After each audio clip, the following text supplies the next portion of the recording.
Jace was crouched beneath the flickering hum of the station's gravity reactor, muttering curses in a string of half-formed engineering jargon that somehow made sense only to him and the maintenance AI that had long since stopped pretending to be helpful. The AI, named Clicks, had a personality that oscillated between passive-aggressive and outright insulting, and today it was in rare form. "You realize, human, that gravity doesn't negotiate with incompetence," Clicks said, its voice buzzing through the speakers like static-fed sarcasm. Jace grunted, smearing synthetic grease across a panel that stubbornly refused to align, and replied, "Gravity isn't negotiating anything. It's just sitting there, judging me silently like it's some cosmic Yelp reviewer." The panel gave a mocking beep as if to confirm Clicks's point, and Jace sighed, realizing that even machines had standards he could not meet. The corridor outside rattled as a service drone, apparently with a mischievous streak or perhaps a faulty thruster, careened past him, carrying a steaming cup of synth coffee that arced in a perfect parabola. Jace barely had time to dive sideways before it smashed against the bulkhead, spraying the floor in an aroma that smelled vaguely of burnt almonds and disappointment. He glanced up and saw a figure standing at the far end of the corridor, observing the chaos with a calm, amused tilt of her head. She was human-shaped but different, her long ears curved elegantly backward, twitching faintly whenever she blinked or shifted her gaze, as though they were independently judging the situation. Her hair was dark, cascading past her shoulders in defiance of gravity, and her eyes were the kind that made you feel like someone had left a memory open on your soul's desktop. Jace, still on the floor, waved a hand half-heartedly.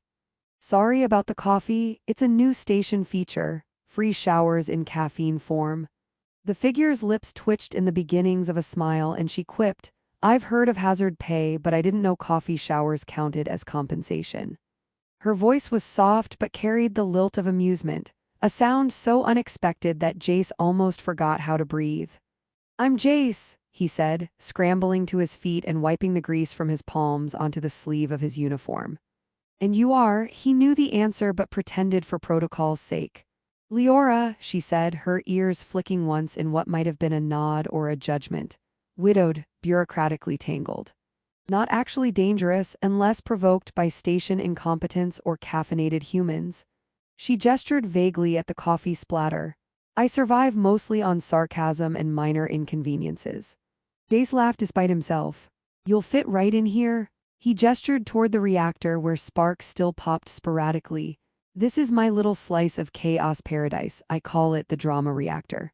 Mostly harmless, except for people who have a bad sense of timing and don't dodge flying beverages." Leora's eyebrows rose. "Drama reactor, charming. Do you have a patent on that, or is it open source misery?" She floated closer, her long ears swiveling as though scanning for danger or, more likely, for amusement. "Mostly open source. Misery is free," Jace said, brushing off grease and trying to act nonchalant, though inside he was keenly aware that meeting someone like Leora on an ordinary day, ordinary by station standards, which meant anything not involving explosions or interstellar theft, was extraordinarily unusual. "So, you live here, permanently, visiting for grief counseling?" "None of the above," she said, her tone teasing but precise. "I'm waiting for the bureaucracy to untangle my late spouse's affairs. Apparently, widowhood is more complicated across species than it is in any of your thrillers. I've read the manuals, I don't recommend them. The fine print involves universal property rights, star inheritance clauses, and something called a mourning quota. I almost lost a light year's worth of star assets to a form filed incorrectly in triplicate." She paused and gave a wry smile. "Humans seem simpler, mostly predictable disasters." Jace's laugh echoed down the corridor. "Simpler disasters don't sound any better." He gestured toward the reactor again. "Take, for example, the disaster you almost witnessed. Coffee arc, near-death experience. Standard Tuesday." Leora chuckled, and Jace noticed her long ears twitching in a way that seemed both amused and approving. "You handle crises well," she said, floating closer, her gaze appraising but light, and with a sense of humor. "That's rarer than you'd expect." "Well," Jace said, leaning against the wall and wiping his hands again, "I figure if the universe keeps throwing things at me, I may as well laugh. Otherwise, I'd just cry into my tools, and that's messy." She smiled, a brief, delicate expression that seemed to illuminate even the dull hum of fluorescent lights above. You're a brave human or stupid. Sometimes I confuse the two. You could call it experimental courage, he said. Mostly untested, prone to short circuits, and occasionally combustible. The station's intercom beeped, announcing a minor power fluctuation somewhere in the lower decks. Jace grimaced. Ah, speaking of combustible, looks like someone else has turned my standard Tuesday into apocalyptic Tuesday. You're welcome to come along if you like adventure or want to witness me almost explode while fixing it. Leora's ears twitched once and she gave him a look that was half exasperated, half delighted. Why not? I could use some entertainment before the bureaucracy finishes off my sense of humor. As they moved down the corridor, the drone that had caused the earlier coffee incident hovered awkwardly, its tiny thrusters sputtering like a nervous hummingbird. Leora waved at it, and the drone beeped in what Jace assumed was recognition or apology, or perhaps sheer terror. The machines here are sentient enough to mock me, Jace muttered, and Leora snorted, her laughter echoing softly. They arrived at the lower decks, where sparks and hissing steam greeted them like an overenthusiastic party. Jace immediately knelt to manipulate a control panel, hands moving with precise choreography, muttering to clicks about protocols and voltages.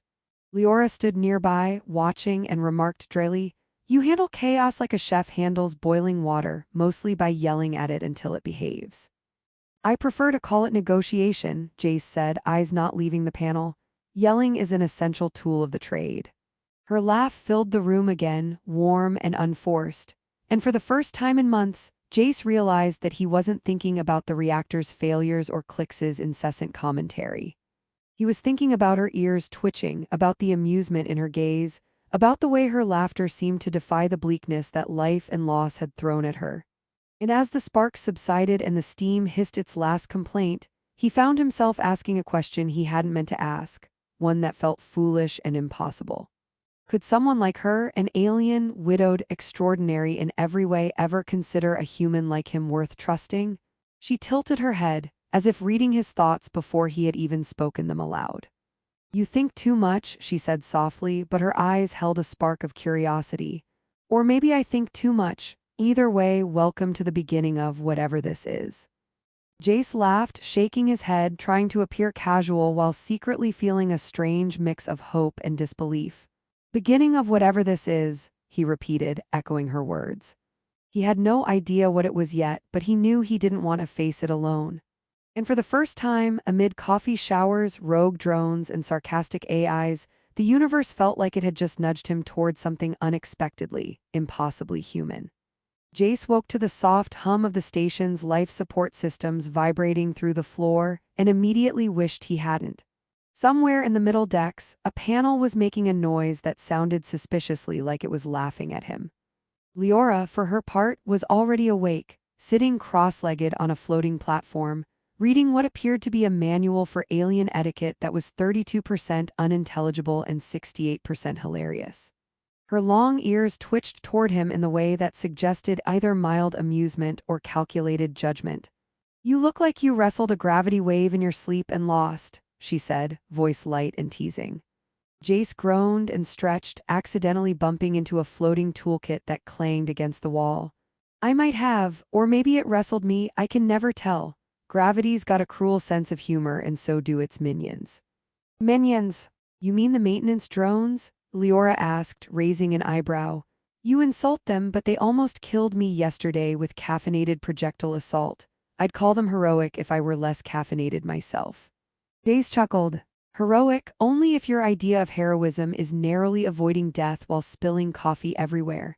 Theirs is more of a mischievous apprentice style." He floated over to her platform and tapped the manual in her hands. "So, are you studying alien etiquette as a hobby or as a defense mechanism?" "Both," she said. "Mostly because if I survive bureaucracy with my sanity intact, I get to tell stories about it later. Think of it as a cosmic comedy show. I call it Widowed, Confused, and Hilariously Misunderstood." Jace laughed so hard that a stray wrench floated past his ear. "That title alone should win interstellar awards. I'd buy tickets." Later, they found themselves in the shuttle bay, Leora cautiously gripping the controls of a small two-person shuttle, while Jace attempted to teach her the basics of piloting. Okay, he said, trying to appear like a patient instructor instead of the chaos-prone engineer he was. First rule, always keep the thrusters balanced or you'll be spinning like a lost frisbee in zero gravity. Second rule, never trust a shuttle that looks too clean, that's how they get you. Leora gave a small smirk, her ears flicking in subtle amusement. I'll try not to die, but I make no promises about accidental comedy. As soon as the shuttle launched, it promptly spun in a slow, dizzying orbit, throwing both of them into a tangle of limbs and laughter. Jace clutched the console, trying to maintain some semblance of control, while Leora laughed so hard that her ears twitched uncontrollably, brushing against his arm. Stop laughing or we'll orbit the station forever, Jace shouted, though his own laughter betrayed him. Not a chance, she said, voice filled with glee. I think you secretly enjoy this. I do not, he protested. I enjoy the principle of survival, there's a difference. Eventually, with a few heroic maneuvers, a lot of muttering, and an unexpected burst of thruster coordination, they stabilized the shuttle. Jace panted, gripping the console for dear life, while Leora floated effortlessly beside him, her expression both triumphant and teasing. See, I told you humans overthink everything. Thrusters are like friendships. Sometimes unpredictable, mostly hilarious, but ultimately manageable if you don't panic. Jace couldn't help but laugh again, shaking his head. You have a talent for philosophical shuttle piloting. I'm not sure whether to be impressed or terrified.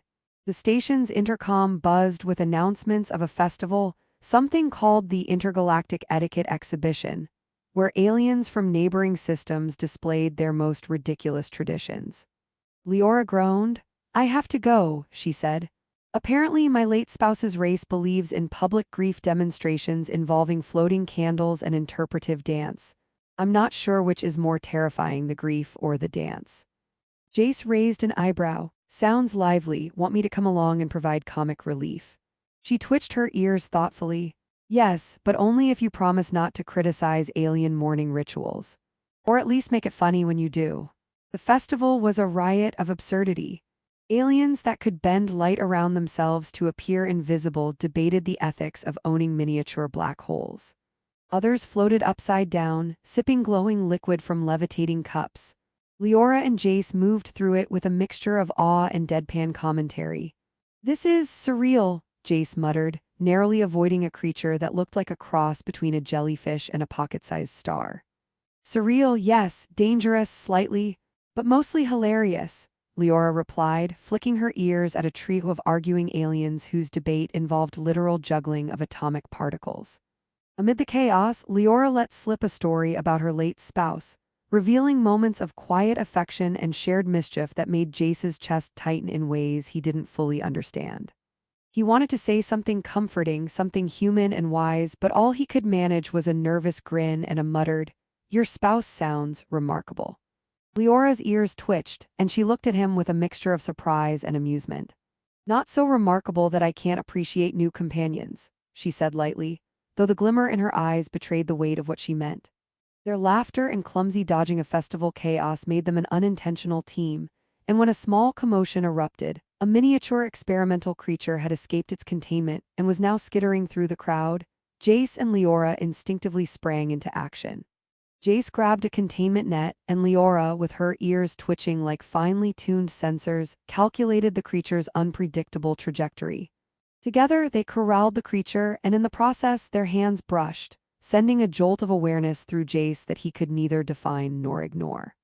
You're surprisingly coordinated for a human, Leora said, brushing her hands and ears of residual static. I might have to adjust my preconceptions about your species. Slightly. Coordination is overrated, Jace said, trying to sound casual while secretly feeling a thrill. Mostly luck and desperate reflexes.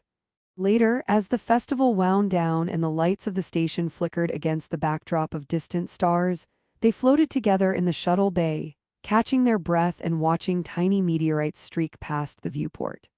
Leora's ears flicked gently as she looked at him, and for a moment the weight of widowhood, bureaucracy, and interstellar absurdity all seemed to vanish.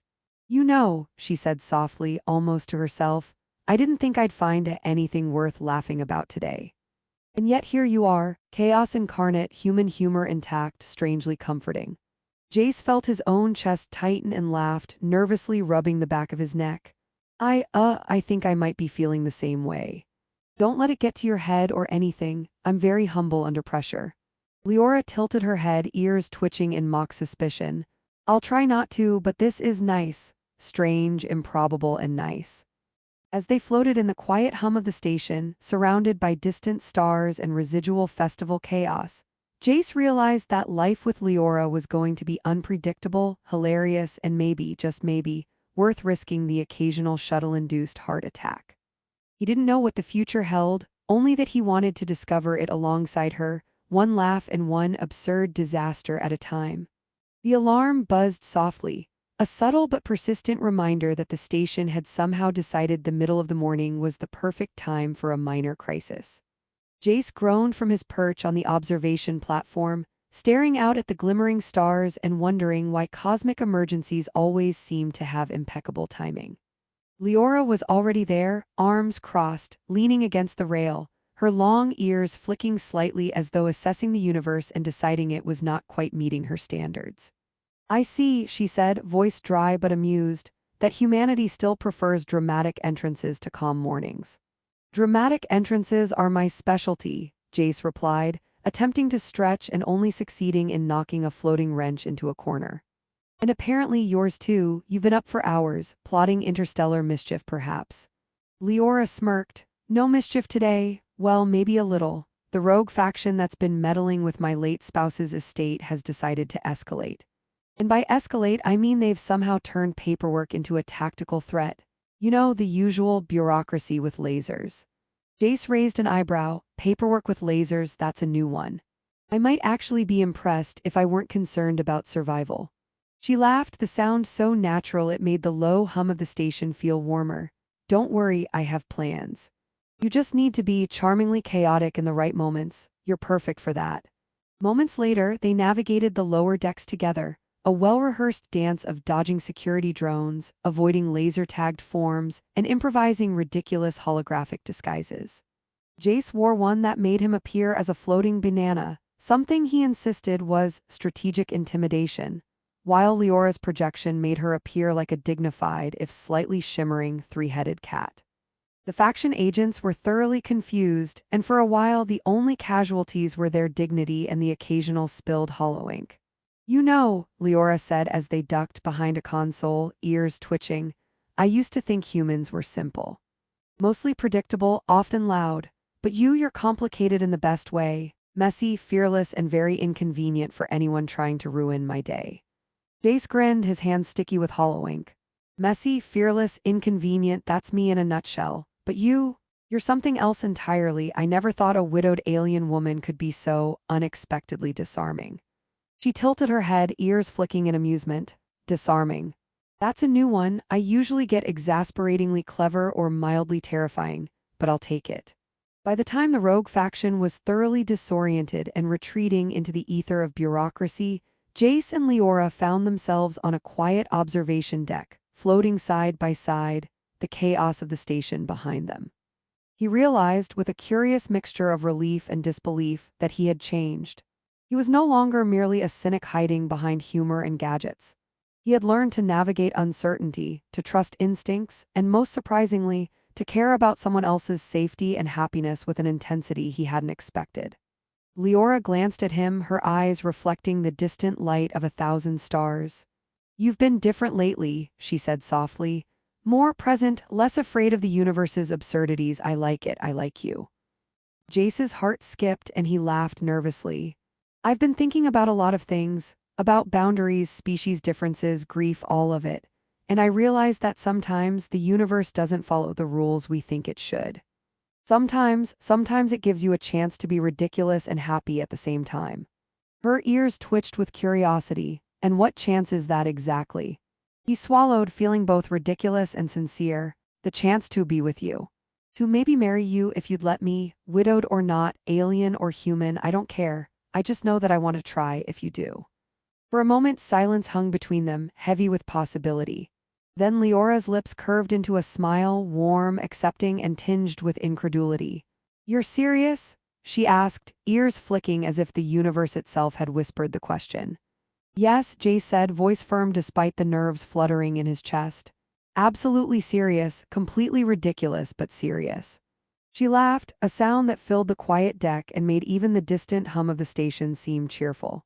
Well, she said, floating a little closer, I suppose I could try this experiment. Humans and widowed aliens, what could possibly go wrong? Nothing that can't be laughed at, Jace replied, a grin spreading across his face. And if it does go wrong, we'll blame gravity, or the rogue bureaucrats, or the coffee drones. Her ears twitched in amusement and she reached out, lightly brushing his hand with hers. Then it's settled, she said softly. We'll see where this goes together. They drifted side by side, watching the stars streak past the observation deck windows. Jace realized that the station, once a place of noise, chaos, and mechanical arguments with clicks, now felt like something entirely different. It was a place of possibility, laughter, and strange, improbable connection. He had learned that love, especially love across species, past loss, and against the backdrop of a universe that didn't care about human timing, wasn't about perfect plans. It was about moments like this, shared smiles, shared risks, shared absurdity. The rogue faction's threat had dissolved, the bureaucracy remained complicated but no longer oppressive, and the station hummed on, indifferent to their small but meaningful triumph. Jace felt a warmth that had nothing to do with gravity or engine heat. He had faced chaos, flirted with danger, and discovered that even amid stars and interstellar paperwork, he could find connection, trust, and laughter. Leora's hand lingered on his, her long ears brushing against his shoulder in an almost conspiratorial gesture. You've surprised me, she said. I didn't think anyone could make me laugh and feel something else again.